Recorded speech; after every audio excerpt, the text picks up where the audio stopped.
Naging emosyonal ang mga residente ng Arroyo Compound, Matina Crossing sa Davao nang gibain ang kanilang mga bahay. Yan ang sentro ng balita ni Regine Lanuza ng PTV Davao.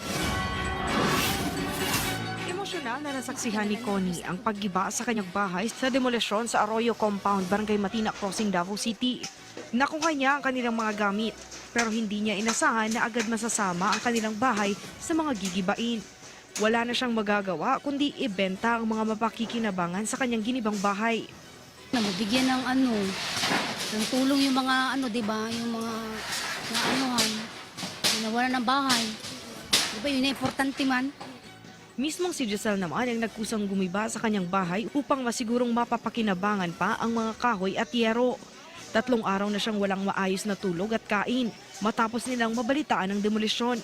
Bukod sa kanilang bahay, giniba rin ang kanilang tindahan at kainan na kanilang pinagkakakitaan. Wala, ma'am. Wala'y kwarta, wala tanan. So, sinagplano ka, no? Abot lang. Kung sa'yo plano yatag sa Ginoo na grasya. Ilang mga residente ang humiling na mabigyan sila ng lupang malilipatan dahil pahirapang makahanap ng matitirhan. Nagkaroon pa ng sagutan ng ilang residente at sheriff matapos may ilang pumalag sa nasabing demolisyon. Ako na ko yung demand kay is because tenant me dili mi squatter. Mo na ko point. Dili mi squatter. Pumagitna na ang barangay upang maayos ang pagtatalo ng dalawang grupo.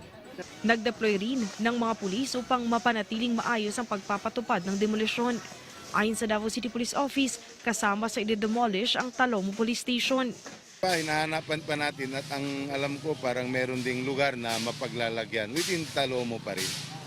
Ayon sa opisyal ng Barangay Matina Crossing, higit 1,000 individual ang nawala ng bahay dahil sa demolisyon. Ilang mga residente anya ang maipinakitang mga titulo ng lupa, pero mga questionable. Supreme Court orderan ang DARAB na to implement na i-cancel ang titulo niya, i-apply ang rate of demolition. Ilan sa mga residente ay pansamantalang pinatuloy sa barangay hall. May inalok ding temporary shelter ang Davao City Social Welfare and Development Office o CSWDO sa Los Amigos at nakatanggap ng tulong mula sa gobyerno. Pero tiniyak naman ng barangay na hindi nila papabayaan ang mga residenteng naapektuhan sa nasabing demolisyon. Mula sa PTV Davao, Regine Lanuza para sa Pambansang TV sa Bagong Pilipinas.